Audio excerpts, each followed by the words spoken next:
एक शराबी को रेगिस्तान जैसी जगह में छोड़ दो आप, उसके सारे पैसे छीन लो, शाम को फिर भी पिया हुआ मिलेगा, गारंटी के साथ कह सकता हूँ। 5 बजे जब अलार्म बजता है तो मन में आपके क्या आता है? सबसे पहला तो आता है आज तो मेरी डेट में सोए। पता नहीं कितने साल पहले पता नहीं किस किताब में पढ़ा था कि सोने के लिए 8 घंटे बहुत जरूरी है, और वो लाइन भी आपको उसी समय याद आती है जब आप उठ रहे हो। 15 साल का लड़का क्रिकेट खेल रहा है, उसकी नाक पे बॉल लगती है, सब खून खून हो गया, नाक से खून निकल रहा है। स्किल ने तो डुबा दिया था, मार दिया था। स्किल से खेल रहा था, स्किल ने कहा कि बॉल आए तो झुक जाना है, नहीं झुक पाया, नाक पे लगी बॉल, फूट गई नाक। लेकिन विल पावर, इच्छा शक्ति, थोड़ी देर बाद एक आवाज आती है, मैं खेलेगा, और वो मैच खेलता है, जिताता है। That is Sachin Tendulkar. When he was 15 years old, 15 साल का बच्चा। I am talking about your discipline about yourself. अपने लिए अपना discipline is too important for your life. देखिए, जो लोग डिसिप्लिन में नहीं रहते वो दुनिया में कभी कुछ नहीं करते, ये चीज हमेशा ध्यान रखिए।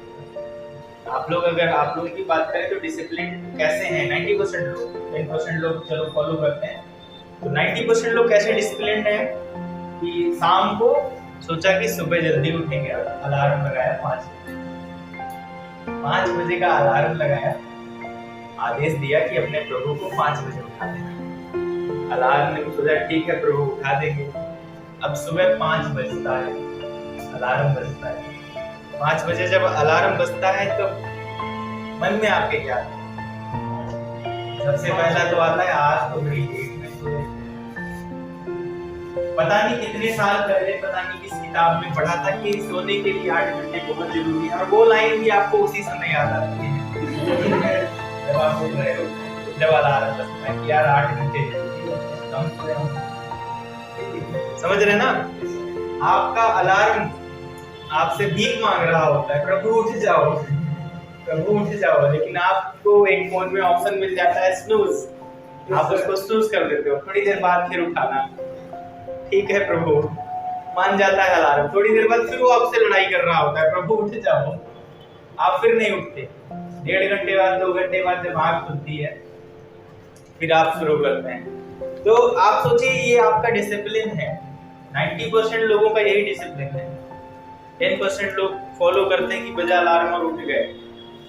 तो एक चीज ध्यान रखिए, when we are not able to be disciplined for myself और फॉर आवरसेल्व्स, अगर हम लोग अपने लिए डिसिप्लिन नहीं हो पा रहे हैं तो फिर दुनिया के लिए कैसे होगा? आपको अपने लिए उठना है, आपको आपके हाथ में चीजें है ना उठना, ये तो दूसरे पर डिपेंड नहीं हो आप कि मैंने तो अच्छा लिखा था, उसने नंबर कम दे दिया इसलिए नंबर कम आए। यहाँ तो ये भी कोई सिचुएशन नहीं, कोई कंडीशन नहीं। यहाँ पे क्या है, अलार्म बजा, आपको उठना है, कोई तीसरे व्यक्ति का कोई रोल ही नहीं है। But even then we are having problems. सोचिए अगर हम लोग ऐसे डिसिप्लिन हैं तो फिर लाइफ में कैसे काम चलेगा? And it is very important, जिस दिन आप बहुत जल्दी उठ जाएंगे ना, उस दिन आपको दिन भर में मजा आ जाएगा। तो डिसिप्लिन बहुत इंपॉर्टेंट है, इस चीज का ध्यान रखिए।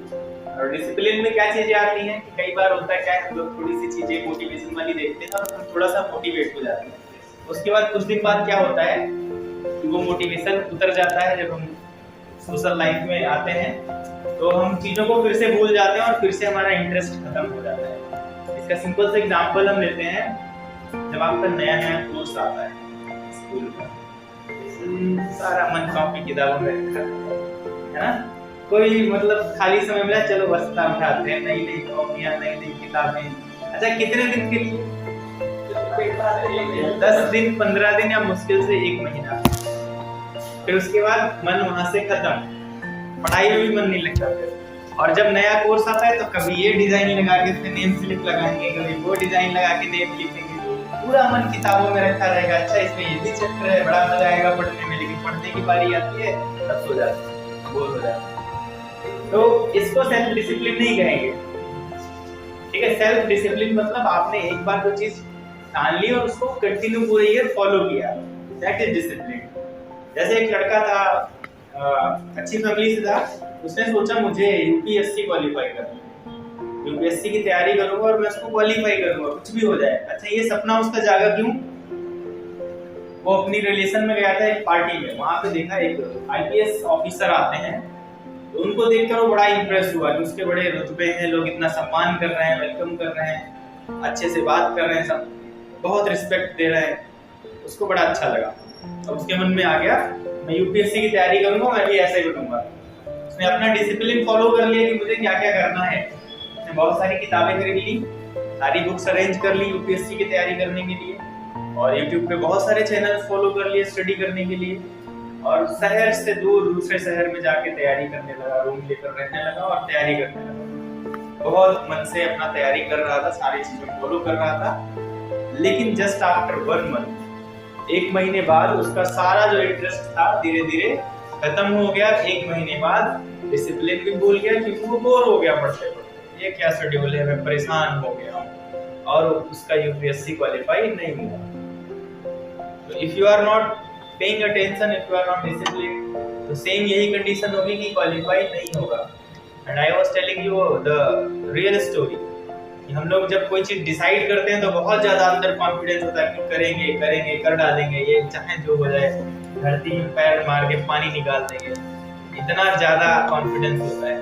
लेकिन जैसे जैसे समय बीतता है, जैसे जैसे हम पे हर्डल्स आती हैं, बाधाएं पड़ती हैं, मेहनत पड़ती है, वैसे वैसे सहारा निकल जाता है मोटिवेशन, सहारा पे कहते हैं अरे ठीक है छोड़ो। ऐसा नहीं होना चाहिए, क्योंकि 95% लोग ऐसा करते हैं और 5% लोग ऐसा नहीं करते, और वही 5% लोग सक्सेस होते हैं। ठीक है, तो बहुत ही सिंपल स्टोरी है, बहुत ही सिंपल चीज है कि अगर आपको सक्सेस होना है तो क्या करना है। हर बार मैं बताता हूँ 95% लोग ऐसे होते हैं, 5% ऐसे होते हैं, बस आपको उस 5% को फॉलो करना है। But simple is not easy. बहुत आसान है, बहुत सिंपल है, लेकिन सिंपल आसान नहीं है। Simple is not easy. तो रीजंस क्रिएट करो कि क्यों करना है, क्योंकि जब आप डिसिप्लिन्ड होते हैं उसके बाद आपके पास जब रीजन आ जाता है इसलिए करना है, तो वो रीजन आपको फिर हमेशा उठाता रहता है, जगाता रहता है, मोटिवेट करता रहता है कि क्यों करना है। Reason, create reasons. आपको इंग्लिश सीखनी है, रीजन है ना, क्यों सीखनी है, क्या रीजन है बताइए। Why you are learning English, reason क्या है? Because you know that it is important for your future, for your career, whatever you are going to do, you need English. अगर आप डॉक्टर बनेंगे you need English. If you are going to become an engineer, you need English. तो English का role हर field में है, you know, और ये reason है कि आपको यहाँ पे लेके आया, आप लोग इंग्लिश सीख रहे हैं। ठीक है, तो क्रिएट रीजंस क्रिएट करो कि क्यों आप ऐसी तैयारी कर रहे हो, क्यों आपको डॉक्टर बनना है, क्यों आपको इंजीनियर बनना है। ठीक है, रीजंस क्रिएट करो क्यों करना है। एक शराबी को रेगिस्तान जैसी जगह में छोड़ दो आप, उसके सारे पैसे छीन लो, शाम को फिर भी पिया हुआ मिलेगा, गारंटी के साथ कह सकते हैं। बस रीजन है कि मुझे शराब पीनी है। आप लोग भी आसपास देखते होंगे, खाने के पैसे नहीं लेकिन पी के आएगा, चाहे जैसे पी के आए, है ना, दोस्ती करके दूसरे की पी लेगा लेकिन पी के आएगा। So that type of reason. सोचो एक शराबी से क्या कुछ थोड़ी ना हम लोग, जब वो रीजन क्रिएट कर सकता है चीज में तो हम क्यों नहीं। उसको आप बिना पानी की जगह पे छोड़ दो फिर भी पी के आ जाएगा, समझ रहे हैं ना। तो most important part of your life skill and will.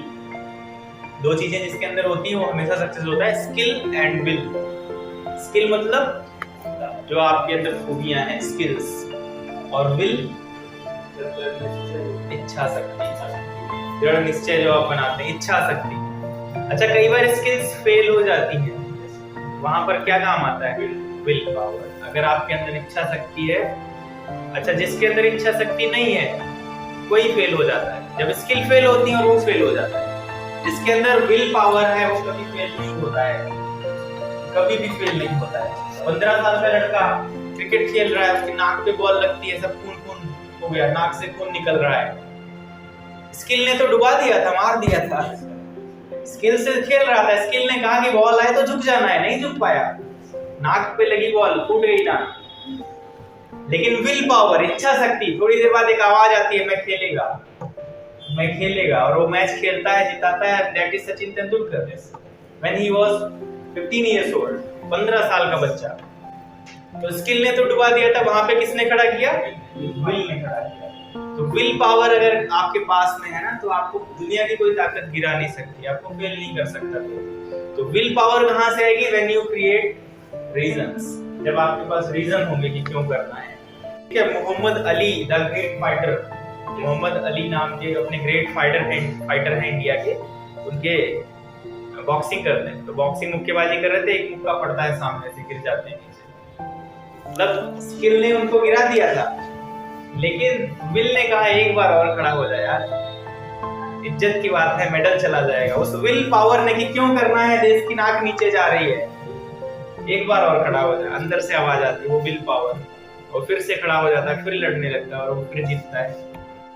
जैसे एक मैडम थी क्लास में, उन्होंने बच्चे से पूछा कि मैथ्स की टीचर थी, बच्चे से पूछा मैं तुमको एक सेब दूं और एक सेब और दूं और फिर एक सेब दूं, कितने हो गए तुम्हारे पास? बोला 4। बोला बेटा फिर से सुनो, मैंने तुमको एक सेब दिया, फिर एक सेब दिया और फिर एक सेब दिया, अब कितने हुए? बोला 4। मैडम बड़ा कंफ्यूज, सर पटक लूं?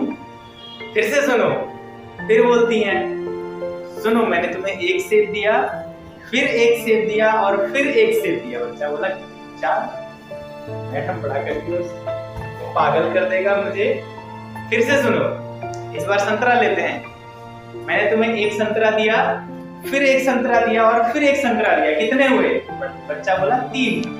मैडम बिल्कुल पागल हो गई, ये मुझे पागल बना देगा।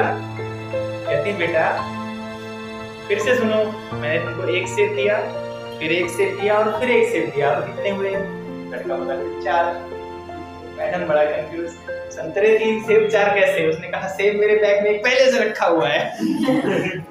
मतलब ना वो गलत है ना वो गलत है, समझ रहे ना? समटाइम्स हमारी लाइफ में ऐसी सिचुएशंस होती है कि ना वो गलत है ना हम गलत हैं, लेकिन वो हमें गलत समझ रहे हैं, हम उनको गलत समझ रहे हैं। समझ में आया? तो ऐसी बहुत सी सिचुएशंस होती है जहाँ पे कोई गलत नहीं होता, बट आपको क्या करना है? Follow your dream. अगर आप सही हैं तो उसको फॉलो करो, कोई दिक्कत नहीं है, ठीक है ना? भगवान आपको कुछ भी बना सकता था, मेढक बना सकता था कूदते फिरते इधर उधर, जानवर कोई बना सकता था, इंसान बनाया, दिमाग दिया, चीजें करने की हिम्मत दी, तो फिर कुछ करके जाओ ना, कुछ करके दिखाओ ना। Use your major time for major things, use your minor time for minor things. मैं बार बार इसलिए कह रहा हूँ कि आपके दिमाग में बैठ जाए ये चीज, use your minor time for minor things. किसी से बहस करनी है, लड़ाई करनी है, minor time for minor things, एक बार में बोलो, खत्म करो, है ना? एक बहुत बुद्धिमान इंसान हुआ करता था जिसका नाम था हिरण्यकश्यप। सुना है सभी ने? हिरण्यकश्यप बहुत बुद्धिमान इंसान था, क्रूर राजा था, राक्षसी प्रजाति का माना जाता था। अब उसने तपस्या शुरू करी, बहुत घनघोर तपस्या। ब्रह्मा जी को आना ही पड़ गया सामने, आ गए सामने, मांगो क्या मांगते हो? उसने कहा मेरे को अमर कर दो। ब्रह्मा जी ने कहा ये क्या मांग रहे हो, अमर मैं कैसे कर सकता हूँ, अमृत का वरदान नहीं दे सकता, और कुछ मांग लो। लगा दी बुद्धि उसने, ना दिन में ना रात में, है ना? ना इंसान के द्वारा, ना जानवर के द्वारा, ना कोई अस्त्र ना कोई शस्त्र, ना दिन में ना रात में, ना आसमान में ना जमीन में, ना घर में ना घर के बाहर, बस मुझे कोई मार ना पाए ऐसी जगह पे, बाकी कुछ भी बोले। उन्होंने कहा तथास्तु, लगा दी बुद्धि। बुद्धिमान बड़ा बन रहा था ना, मारा गया। ऐसा मारा गया कि आज तक हम लोग याद करते हैं। न नर ने मारा, न जानवर ने, न घर के अंदर न घर के बाहर, दहलीज पे मारा गया, न दिन था न रात की, शाम को मारा गया, न अस्त्र न शस्त्र नाखूनों से मारा गया, न आसमान था न जमीन थी, क्या पैरों में, मुझे लगा कहाँ से, हाँ उसको गोद में रख के मारा गया, न आसमान न जमीन। तो ज्यादा बुद्धि लगाने वाले ऐसे ही होते हैं, सफल नहीं होते हैं। एक और बुद्धिमान था चाचा चौधरी, महाभारत का सीन सुना होगा सभी ने, युद्ध होने वाला है और कृष्ण को अपनी तरफ मिलाने के लिए अर्जुन और दुर्योधन, चाचा चौधरी दुर्योधन दोनों लोग दौड़ते हैं, उनको सोचते हैं ना उनकी सेना अपनी तरफ मिला ले। तो पहुंचते हैं वहां पे द्वारका, तो पता चलता है कृष्ण जी सो रहे हैं। तो जाके अर्जुन पैरों के पास बैठ जाते हैं।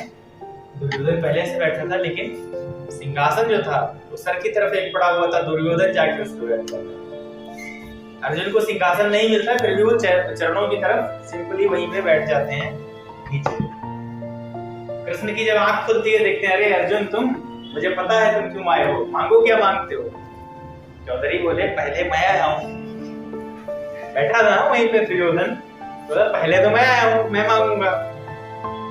मैं कहा मांगो, तुम क्या मांगते हो, बताओ ऑप्शन क्या है। तो उन्होंने ऑप्शन दिया, एक तरफ मेरी सेना, एक से एक बिल्कुल कलाकार इंसान, एक से एक जो अपने दम पे पूरा पूरा युद्ध जीतने की हिम्मत रखते हैं, नारायण सेना, पूरे सब मायावी सब भरे हुए हैं। और दूसरी तरफ मैं, ना हाथ में अस्त्र ना शस्त्र, ना मैं युद्ध करूंगा, बस अकेला रहूंगा।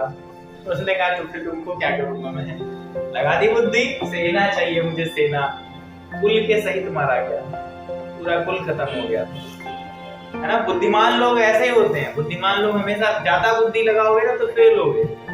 एक इंसान था जिसने बुद्धि नहीं लगाई, आपके राम भगवान श्री राम ने बुद्धि नहीं लगाई। जब कहा गया वनवास जाना है तो उन्होंने कहा ठीक है चले जाएंगे, बुद्धि नहीं लगाई। अच्छा आजकल आपसे कोई कहे आपको 14 वर्ष के लिए वनवास भेजना है और आप कहोगी ठीक है चले जाएंगे, तो आसपास के लोग क्या कहेंगे आपको, बेवकूफ इंसान है, पागल इंसान है, बोल दिया और चला गया। पागल ही तो दुनिया बदलते हैं, इसीलिए तो भगवान राम के नाम से जाने जाते हैं। बुद्धि नहीं लगाई, तो ज्यादा बुद्धि लगाने चक्कर में मत पड़ो, जो अपना काम है ना उसको काम करो। ज्यादा चाचा चौधरी लोगों के चक्कर में नहीं पड़ता, वो लोग हमेशा नेगेटिव करने आते हैं, ठीक है ना। तो आगे का टॉपिक शुरू करें। It's enough for injecting the motivation powder in the body. थोड़ा सा एनर्जेटिकली काम करेंगे आप।